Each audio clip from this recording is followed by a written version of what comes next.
Our film starts in New York, where a hot naked French vampire lady complains about how she's picky about who she eats, and now she's horny because I guess she lost control and ate her last boyfriend due to starvation. This is a voiceover film from her perspective, and basically she's saying, without directly saying it, that she's a vampire with a conscience and only eats bad guys. Like a sexy Batman, I guess. She then sees a report about a mobster in the newspaper and gets excited about eating Italian. Must have been rough finding criminals in early 1990s New York City. The film then turns into a mobster movie where we see a group of them travel to what feels like the center of the earth. They have to walk so far in this restaurant to their super secret meeting area to meet the boss of the family, Sal. Sal goes on a rant about being angry about toaster ovens being made in Korea, I guess, before beating the guy they brought in with his oven, then shoots the guy. When the other guys leave, the guy named Joey gets reprimanded by the one named Tony for not killing the toaster victim himself. When Tony tells him he's going to need to man up, Joey goes after some cops who are spying on the conversation. Once Joey walks away, he runs into the vampire woman. He apologizes for running into her, and she basically says in the voiceover that he's not her type because his eyes look sad. She walks away and almost gets hit by Tony's car. After he yells at her for touching his car, she gets excited about him and starts flirting with him. She talks Tony into driving her to some lookout point. They go to make out, she unbuttons his collar, and bites him. By the way, no fangs in this movie, and she sounds like a wild cat when she feeds. After she's done, we get her second rule after only kill bad guys, which is always finish her meal, which means eliminating the evidence and ensuring they don't turn. In her case, it's blowing his head off with a sawed-off shotgun. The next day we see Joey is an undercover cop. At the scene of Tony's murder, his commander reprimands him for getting too close to the mobsters and correctly points out it's kind of bad for an undercover cop to be seen hanging with police. Then stops them from taking a photo together and putting it in the paper.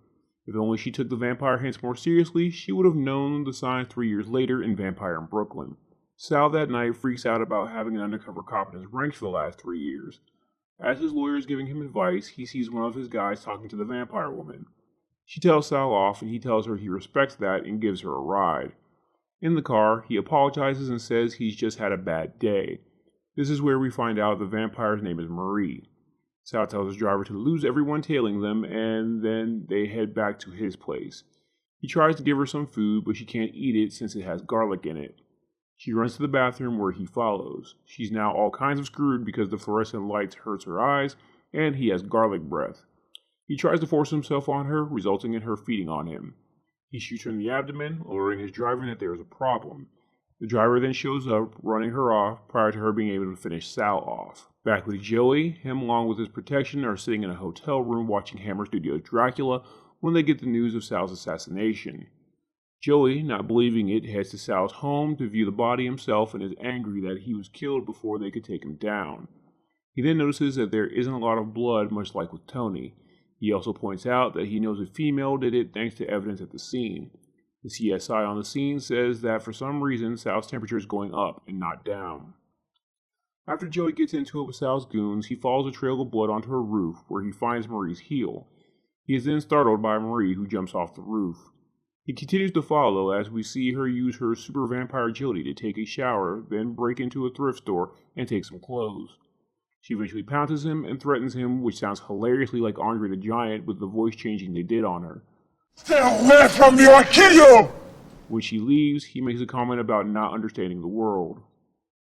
We then go to the coroner's office. When the coroner goes to do the autopsy on Sal, Sal wakes up and starts freaking out. The cop and the coroner argue over who's going to stop Sal. As the police are making a statement, you see Sal, the cop, and the coroner running behind the guy making the statement. Eventually, Sal leads the cops on a chase, and word gets to Joey. Marie jumps on Joey's car and takes it, with Joey stuck on the hood. Eventually, Joey is let in, and Marie asks him how to get to where Sal is going. Back at Sal's lawyer Manny's house, the guy gets home to Sal ransacking the place. Sal goes back and forth from wanting revenge for someone trying to kill him to hungering for raw meat. His lawyer then goes to call some of Sal's guys.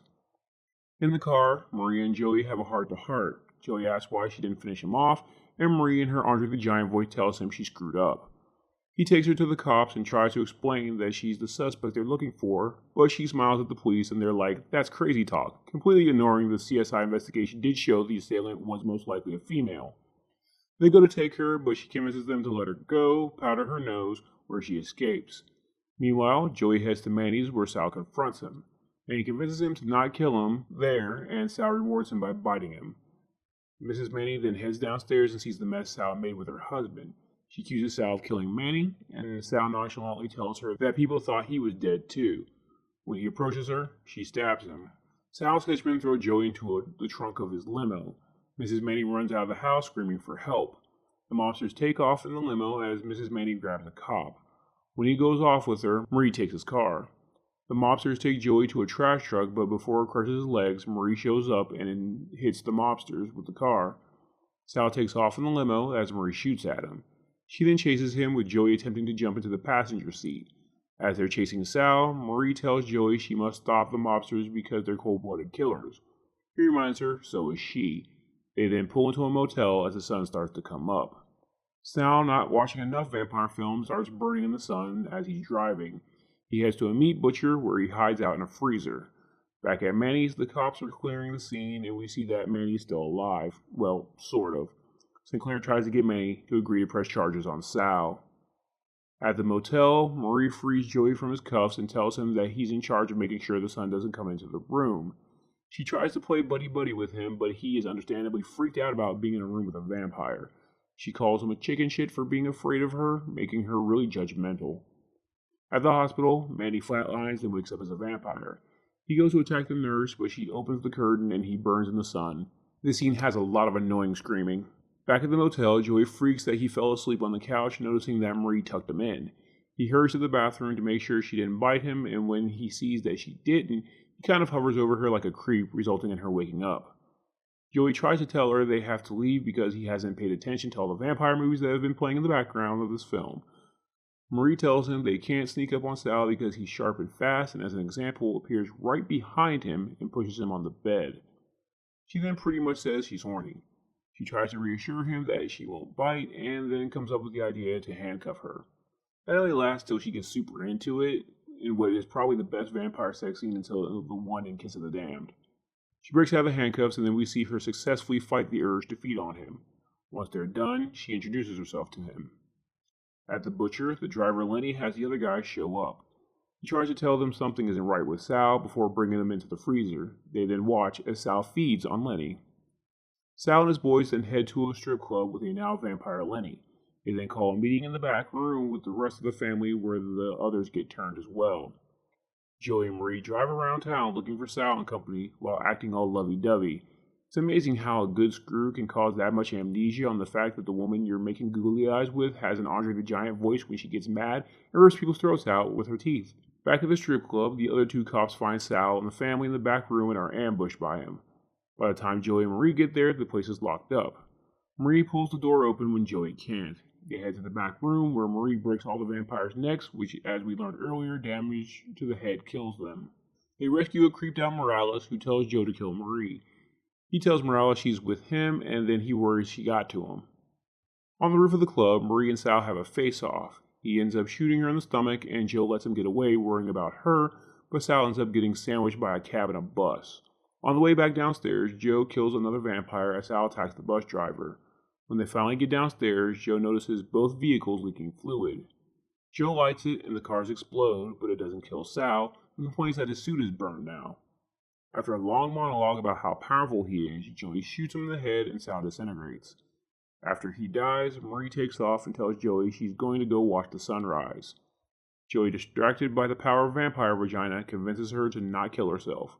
The film ends with her reminding him that she kills people, and his response being, if she was perfect, she wouldn't still be single. Thanks for watching. If you like these recaps, please leave a like and subscribe and hit the bell icon to know every time I update. There is now an option to be a channel member where you'll get access to exclusive recaps from late-night vampire catalogs like Showtime, Cinemax After Dark, USA Up All Night, and much more.